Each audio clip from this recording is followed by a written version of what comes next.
अब्दुल्ला बिन कुलाबा का ऊंट गायब हो गया। उसकी चिंता में वह दिन रात उसे ढूंढता रहा। हर गांव और शहर में लोगों से पूछता, क्या तुमने मेरे ऊंट को कहीं देखा है?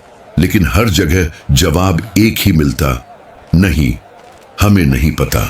ऊंट की तलाश में वह अदन शहर से दूर एक जंगल में पहुंच गया। जंगल का दृश्य शांत और रहस्यमय था। पेड़ों की ऊंची शाखाएं और घने पत्ते रास्ते में रुकावट डाल रहे थे, लेकिन अब्दुल्ला ने हिम्मत नहीं हारी। जंगल के बीचों बीच उसे एक अजीब शहर दिखाई दिया। शहर के चारों तरफ एक मजबूत दीवार थी और दीवार पर ऊंचे झंडे लहरा रहे थे। शहर के अंदर ऊंची और शानदार इमारतें थीं, लेकिन हैरानी की बात यह थी कि शहर में कोई इंसान नहीं था। अब्दुल्ला ने अपना ऊंट शहर के बाहर एक सुरक्षित जगह पर बांधा और सावधानी से तलवार हाथ में पकड़कर शहर की ओर बढ़ा। करीब पहुंचने पर उसे दो बहुत बड़े दरवाजे दिखाई दिए। ये दरवाजे बहुत ऊंचे और शानदार थे और इन पर कीमती लकड़ी, याकूत और पन्ना जड़े हुए थे। हिम्मत करके अब्दुल्ला अंदर गया। अंदर का दृश्य उसकी उम्मीद से कहीं ज्यादा शानदार था। शहर में ऊंचे महल और शानदार इमारतें थीं, जो सोने, चांदी, मोतियों और कीमती पत्थरों से बनी थीं। दीवारें मोतियों से जगमगा रही थीं। याकूत और पन्ने की चमक से पूरा शहर रोशन था। इमारतों के स्तंभ कीमती पत्थरों से बने थे। हर खिड़की सोने और चांदी से बनी थी और मोतियों से सजी हुई थी। महलों के चारों ओर शानदार बाग थे, जिनमें हर तरह के फल लगे हुए थे और पेड़ों के नीचे नहरें बह रही थीं। अब्दुल्ला यह सब देखकर हैरान रह गया और सोचने लगा कि शायद यही वह जन्नत है जिसका वादा अल्लाह ने अपने नेक बंदों से किया है। अल्लाह, खुशी और हैरानी का मिश्रित एहसास उसके दिल में था। दुनिया ही में मुझे जन्नत दिखा दी और वहां मौजूद कीमती पत्थरों और मोतियों में से कुछ लेने की कोशिश की, लेकिन ज्यादा सफल नहीं हो सका क्योंकि वे मजबूत होकर जड़े हुए थे। कुछ चीजें लेकर वह वापस अपने ऊंट की तरफ रवाना हुआ और यमन पहुंचा। यमन पहुंचकर लोगों को सारा वाकया सुनाया और जो चीजें वहां से लाया था उन्हें दिखाया। लोग हैरान रह गए और हर जगह यह खबर फैल गई कि अब्दुल्ला बिन कुलाबा ने एक जन्नत जैसा शहर देखा है। यह बात खलीफा मुआविया तक पहुंची और खलीफा ने एक गवर्नर को आदेश दिया कि अब्दुल्ला को अपने पास लाया जाए। खलीफा के सामने अब्दुल्ला को बुलाया गया और सारी विवरण पूछी गई। अब्दुल्ला ने बताया कि शहर में महल और इमारतें सोने, चांदी, मोतियों, याकूत और पन्ना से बनी हैं। बागों में हर प्रकार के फल लगे हैं और नहरें बह रही हैं, लेकिन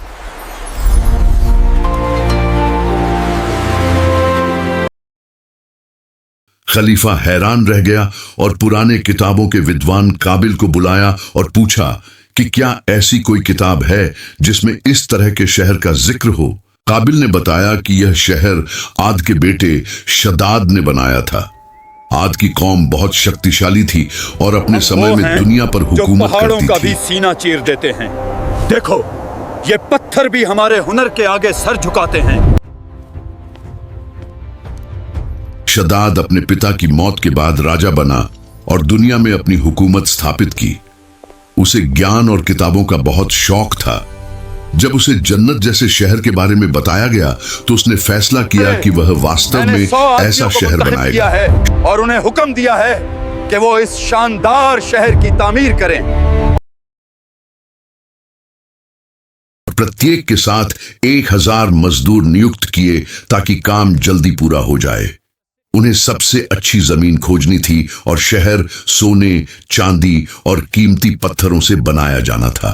लोग पहले हैरान हुए कि इतना सोना, चांदी और कीमती पत्थर कहां से आएंगे। नहीं जानते, लेकिन दुनिया के शदाद सारे ने मुल्क कहा, मेरे कब्जे में हैं। हर मुल्क में मेरा बंदा भेजो और वहां के सोने और चांदी के खजानों में से जितना काम आए ले लो। इस तरह 10 साल तक हर देश से कीमती धातुएं और पत्थर इकट्ठे किए गए और अगले 300 साल तक शहर का निर्माण जारी रहा। जब शहर पूरा हुआ तो शदाद ने दीवारें बनवाई और पेड़ लगाए ताकि कोई आसानी से अंदर ना आ सके। शदाद अपने लश्कर के साथ शहर देखने के लिए रवाना हुआ। रास्ता बहुत लंबा और कठिन था, लेकिन शदाद और उसके साथी बहुत उत्साहित थे कि वे अपने शहर का दृश्य देखें। शहर के करीब पहुंचने पर केवल एक रात का सफर बाकी था, लेकिन अल्लाह ने आसमान से एक जोरदार आवाज भेजी। यह आवाज इतनी शक्तिशाली थी कि शदाद और उसके सभी साथी तुरंत मारे गए। न शदाद खुद शहर में प्रवेश कर सका, न उसके साथी। काबिल के अनुसार नबी सल्लल्लाहु अलैहि वसल्लम के बाद एक व्यक्ति खुदा इस की कसम, जन्नत जैसे शहर यही में वो प्रवेश आदमी करेगा है जिसकी निशानियां बताई गई हैं।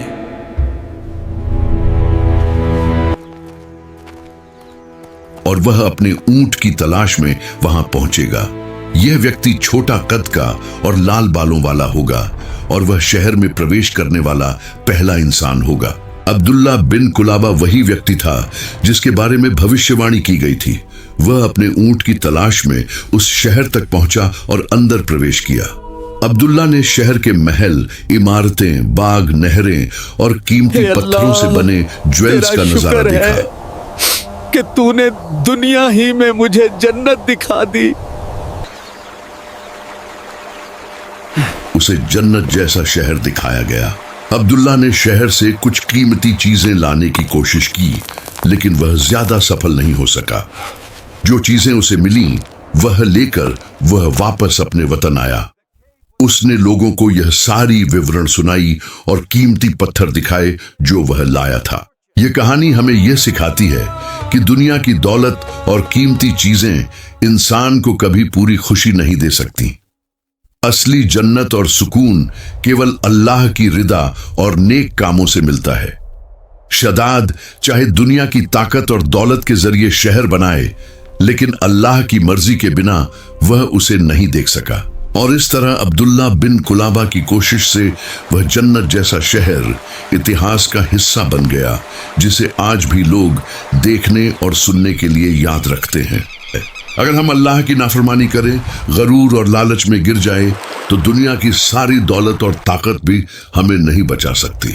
शद्दाद बिन आद की कहानी हमें यह सिखाती है कि एतमाद सिर्फ अल्लाह पर होना चाहिए और गरूर खुद पसंदी का अंजाम हमेशा बुरा होता है। यह किस्सा तारीखी हकीकत से साबित नहीं, बल्कि एक दास्तानी कहानी है, लेकिन इसका सबका हम सब के लिए जरूरी है। अल्लाह की नाफरमानी, गरूर और लालच कभी कामयाबी नहीं ला सकते।